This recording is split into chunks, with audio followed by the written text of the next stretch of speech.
Hello, dear learners. I welcome you once again to this MOOC on oral history.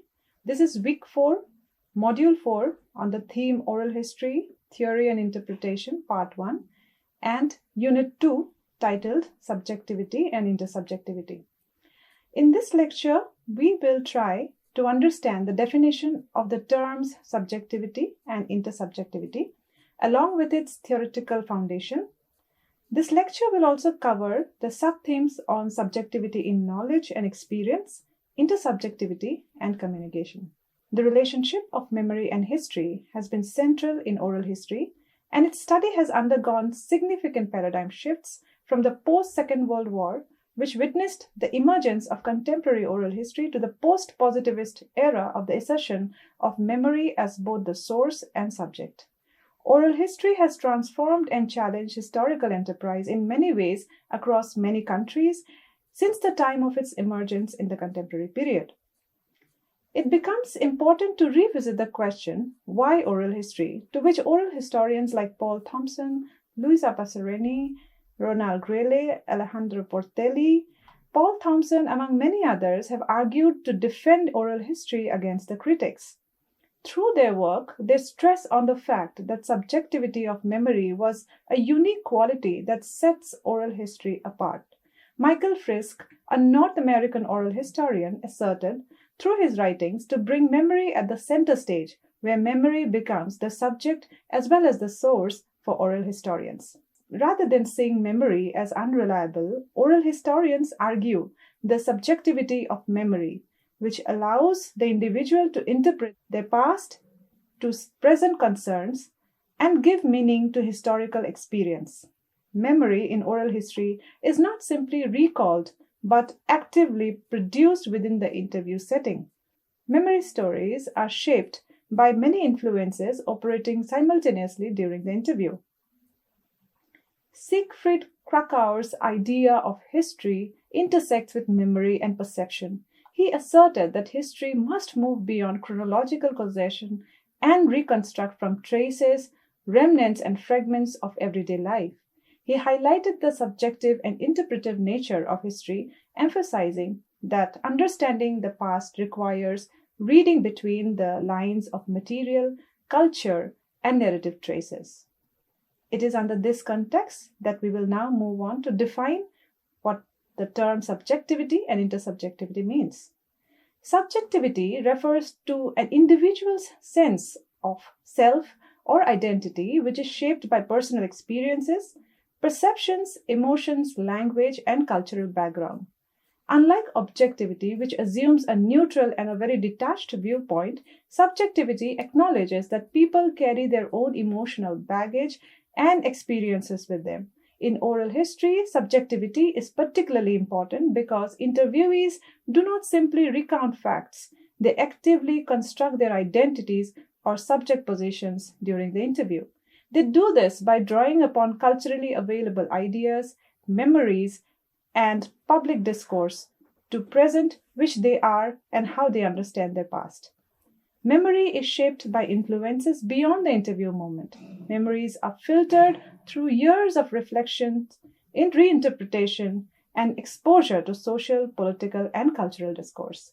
These layers affect not only what is remembered, but how experiences are understood and narrated. Additionally, recent events in the narrative's life, such as experience in the days or hours before the interview, can also shape how the past is connected to the present. Let us now try to understand the term intersubjectivity. Intersubjectivity refers to the shared relational dimension of the oral history interview, specifically the interaction between the interviewer and the interviewee. It emphasizes the interpersonal dynamics through which meaning is jointly created. The narrative that emerges is not produced by the interviewee alone, but is shaped through cooperation between both the participants. The interviewer's questions, tone, gestures, and reactions actively influence how the narrator tells their story. Consequently, a different interviewer might evoke different responses or even a substantially different versions of the same story, highlighting the collaborative nature of oral history. The interaction between interviewer and narrator creates a dynamic space in which memories are prompted, framed, and expressed. Let us now talk and discuss about the theoretical foundations. Oral history is a dialogic encounter between the interviewer and the interviewee. It is a relational exchange of memory, dialogue, and narration wherein stories are continuously refashioned or reinterpreted during the interaction. Oral history interviews does not follow a fixed or interrogative pattern. Rather, it is an immersive and a conversational process in which the interviewer and the narrator actively engage with each other. The narrative does not emerge all at once, but rather unfolds gradually, which is based on the physical and the social setting and also shaped by memory, emotion, and interaction. It may change in emphasis, detail, or meaning depending on the mode of exchange between the individuals involved. Thus, oral history is a co-created narrative shaped by the context, space, and human interaction rather than a static record of facts. According to Portelli, an interview is not a one-sided process in which only the interviewer studies the interviewee. Instead, it is a shared and personal interaction built on reciprocity where both the participants actively contribute to the exchange. Both the interviewer and the interviewee influence the direction, tone, and content of the conversation through their questions, responses, expressions, and emotions. At the same time, each becomes aware of the other's reactions, attitudes, and interpretations. Thus, both the interviewer and the interviewee function simultaneously as observers and as those being observed, making the interview a collaborative act. As defined earlier, subjectivity refers to how people think, feel, and understand the world based on their own personal experiences, emotions, background, and culture. It is difficult to define clearly because scholars understand it in many different ways and their understandings have changed over the time. Earlier thinkers, known as structuralists, believed that people's thoughts and actions are mostly shaped by social structures such as class, caste, gender, race, and family. For example, sociologist Pierre Bourdieu argued that individuals internalize these social structures and develop a habitus, or a habitual way of thinking and behaving. According to this view, people have limited freedom because their actions are largely determined by the society. Other scholars such as Anthony Giddens disagreed with this view. They argued that individuals are not passive but are active and knowledgeable agents who can think about social structures and respond to them in different ways. This debate centers on how much freedom or agency people actually have. More recent thinkers have emphasized that subjectivity is rather fluid and changeable, not fixed.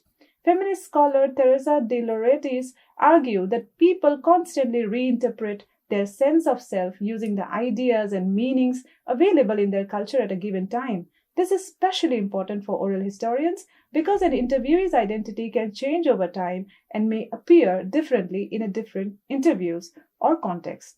The same applies to researchers whose perspectives may also shift. Because of this, historians are encouraged to be self-aware or reflexive.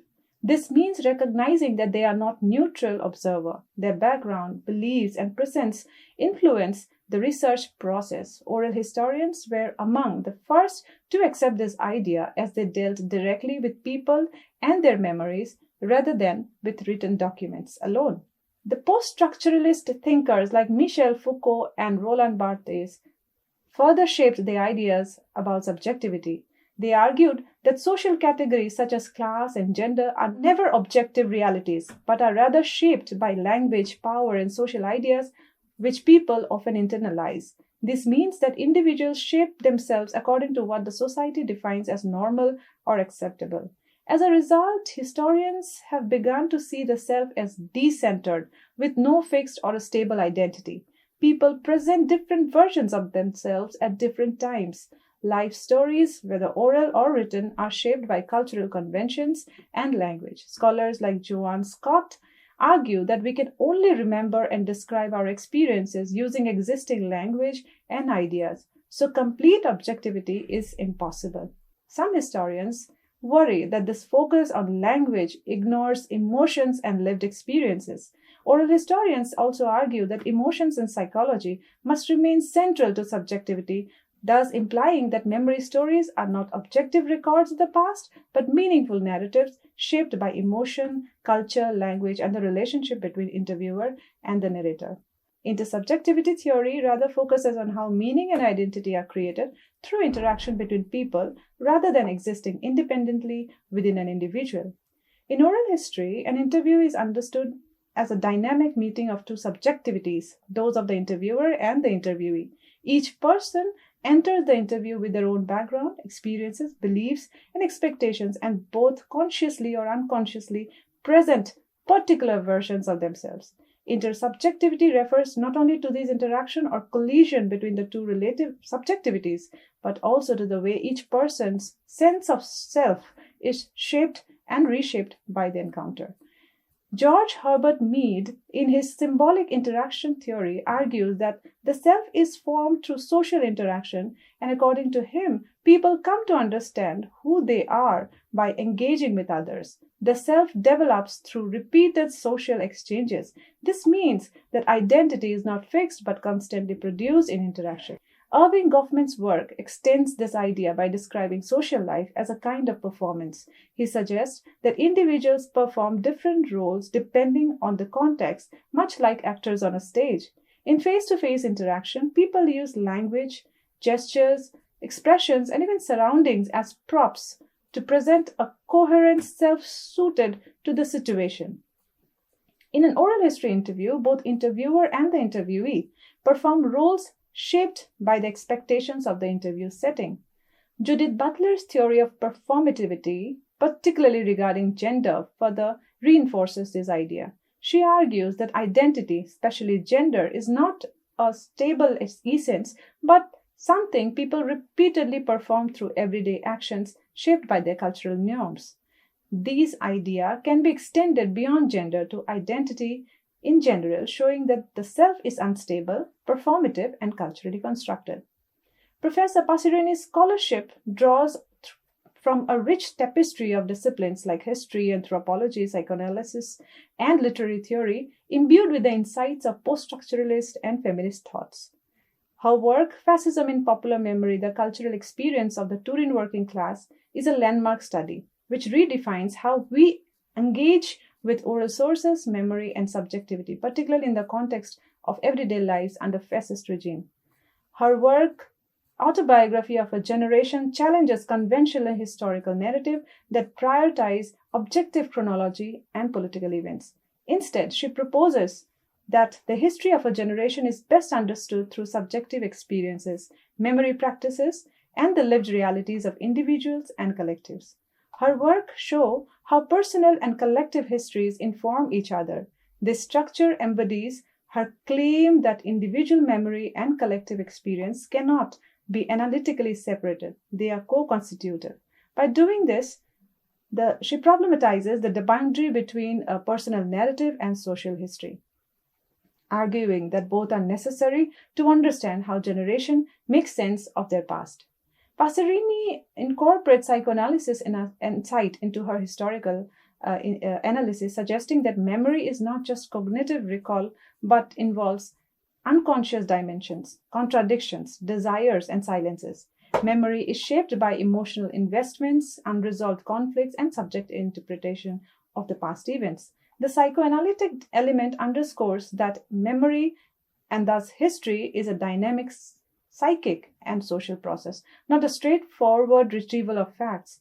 Passerini treats the act of remembering as interpretive self-making. Individuals construct their sense of self and generational belonging through the narratives they tell. Passerini theorizes generation not merely as a cohort of people born around the same time, but as a historically situated community of meaning.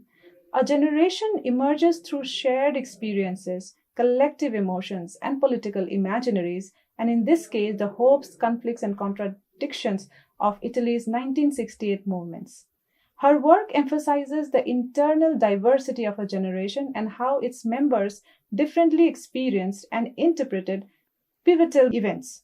Generation is thus seen as both subjective identity and historical actor, constituted through memory and narrative practices. Passerini highlights contradiction, and silences in personal and collective narratives as theoretically significant. What remains unsaid, conflicted, or ambiguous in testimony often tells us as much or even more about the historical moment as explicit recollection. These features reveal tension between personal desire and political ideal, and between individual lives and collective moments. By attending to these aspects, she reframes history as a renegotiated narrative shaped by memory, emotion, identity, and social context. Portelli argues that subjectivity of the narrator, emotions, silences, hesitations, memories, errors, and meanings, is itself a crucial historical fact. Oral history does not give direct access to past events, but to the memory of experience shaped by time, culture, and present concerns. What matters is not only what happened, but what means to the speaker now. What matters is not only what happened, but what it means to the speaker now. He points out that personal memories reveal relationships to the past rather than the factual accuracy alone. Mistakes, myths, and emotional inflections are meaningful because they express how history is lived and remembered. Portelli defines the oral history interview as an exchange of gazes, a dialogic encounter between the interviewer and the interviewee, where both are simultaneously observer and the observed. This challenges positivist tradition that demand the interviewer's invisibility. Interviews change narrators and interviewers alike. The interviewer is compelled to reflect on their identity, ethics, power, and historical position, what Portelli calls an experiment in equality. Portelli distinguishes between testimony, which is answering questions about the events, and narrative, speaking about oneself in relation to history. Oral history opens a narrative space where narrators assert agency by deciding what to tell and how to tell it. Now let us move on to the next subtheme, which is subjectivity in knowledge and experience. In oral history, knowledge is not produced as objective, detached fact, but emerges through subjective experiences and interpersonal exchanges. Valerie Raley-Yo's work powerfully demonstrates that oral history interviews are interactive, emotionally charged encounters in which both the narrator and the interviewer actively shape historical knowledge. Yao argues that oral history knowledge is inherently subjective because it is rooted in lived experiences. Narrators do not simply recall events, they interpret them through memory, emotion, trauma, and later reflection. What is conveyed in an interview is therefore not a neutral record of what happened, but a meaningful reconstruction of experience. This subjectivity reveals how individuals understand their lives within social and historical framework. The subjectivity becomes a source of historical insight, allowing historians to access emotional truths, moral interpretations, silences, and contradictions that written archives often suppress. In her work, Valerie puts emphasis on reciprocity in the interview process. She lays stress on the fact that oral history interviews are intersubjective encounters shaped by the identities, emotions, expectations, and reactions of both the interviewer and the interviewee. Just as the interviewers influence narratives through their questions, listening style, body language, and emotional response, in the same manner, they also gain response from the interviewees according to the perceived empathy, authority, or distance of the interviewer. As a result, historical knowledge emerges between people, not from a single voice. Subjectivity is therefore relational, produced through dialogue rather than individual memory alone. Valerie highlights how emotion profoundly structures both remembering and knowing. Traumatic experiences such as violence, loss, or displacement are often recalled in fragmented, nonlinear, or symbolic way. These forms of narration reflect the experience of trauma itself, not historical inaccuracy. Importantly, Valerie also notes that the interviewers are emotionally affected by what they hear. Feelings of empathy, distress, identification, or moral shock influence interpretation and analysis. This challenges the illusion of the emotionally neutral historian and reinforces the idea that historical knowledge is shaped by affective experience. As a solution to dealing with subjectivity, Valerie calls for reflexivity, a conscious awareness of how personal position, emotions, and power relations shape the production of knowledge. This implies that recognizing subjectivity allows the researcher or the interviewer to critically evaluate the reason why certain stories are told in a particular ways, and why silences or distortions appear during interviews. The subjectivity becomes a methodological resource, not a methodological flaw. Alejandro Portelli reiterates Valerie's views and argues that the value of oral sources lies in a meaning rather than factual accuracy, while Alistair Thompson emphasizes memory as a site where identity, experience, and public history intersect. Together, they establish that subjective experience is central to how historical knowledge is created, narrated, and understood. Indian oral historians and feminist scholars such as Nandini Oja, Indira Chaudhary, Urvashi Batalia, and Ritu Menon have powerfully advanced the understanding that historical knowledge is deeply shaped by subjective experience. Their works demonstrate that subjectivity is not a limitation of oral history, but its central epistemological strength. Across the bodies of these scholarly works, subjectivity is understood as knowledge rooted in the lived, embodied, and socially situated experience. The Other Side of Silence by Urvashi Batalia and Borders and Boundaries by Ritu Menon are some of the few works which show that memories of partitions are shaped by gender, caste, religion, age, and family position.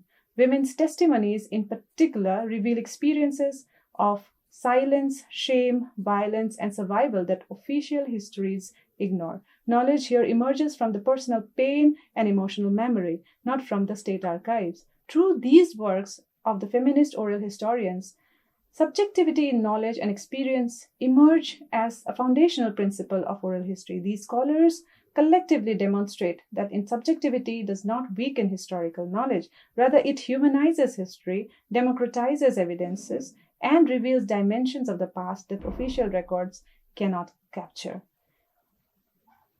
With regard to intersubjectivity and communication, intersubjectivity operates at multiple levels in the interview and in the interpretation of memory.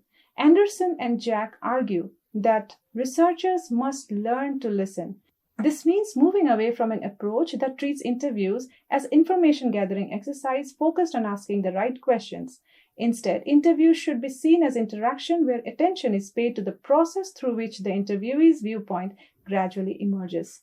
Listening carefully allows the interviewer to understand the interviewee's perspective as it develops, rather than steering it in advance.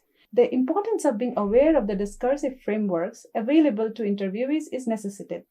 People do not remember the past in isolation. They draw on cultural ideas, social values, and dominant narratives that were present both at the time of the experience and later.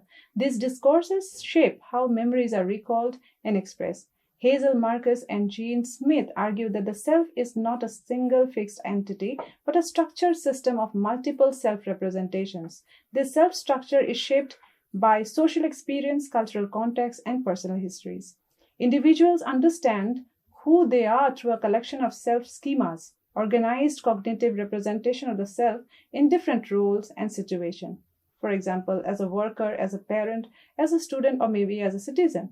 A key idea introduced by Hazel Marcus is that people possess self-schemas, which are beliefs and memories about oneself that guide their perception, interpretation, and behavior.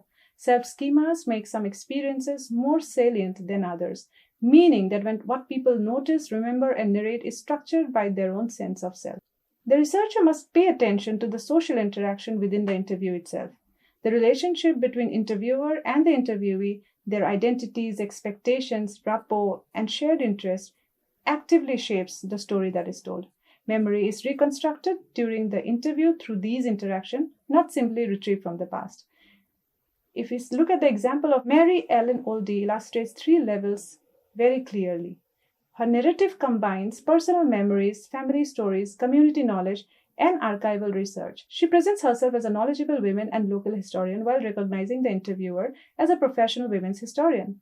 Their shared interest in women's history creates trust and enthusiasm, influencing the themes she emphasizes, as such as women's endurance, resourcefulness, and suffering during periods like the Hungry Gap. Memory is reconstructed during the interview through these interactions, not simply retrieved from the past. The discussion of Graham Dawson's study of Bloody Sunday further reinforces this point. Dawson shows that remembering traumatic events is a collective intersubjective process shaped by the interactions with others, public narrative, and the researcher's own engagement. Individual memory depends on dialogue, listening, and reinterpretation over time. Feminist oral historians were particularly drawn to oral history because it offered a way to recover the voices and experiences of ordinary women whose life had often been ignored or silenced in traditional male-dominated historical records. In engaging deeply with oral history, feminist scholarship recognized the women's stories are subjective, shaped by personal experiences, emotion, and social positions, and rather than viewing this subjectivity as a weakness, they treated it as a valuable source. They paid very close attention to intersubjectivity and emphasized that interviews are not neutral encounters but are shaped by power relations, gender, shared experience, empathy, and trust. Feminist interviewers sought more collaborative and ethical interviewing practices aiming to reduce hierarchy and encourage dialogue rather than interrogation. They challenged the language and categories through which history had been written.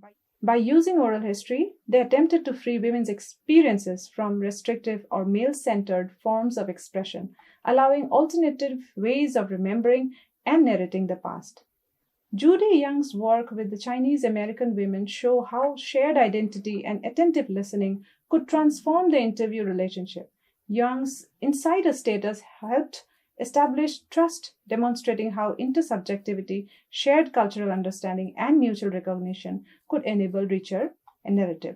In an exchange of words, express their opinions. Susan emphasizes on a long series of interviews which can lead to a collaborative meaning. Sharna Gluck, she lays stress on the need to historicize and contextualize the narrative.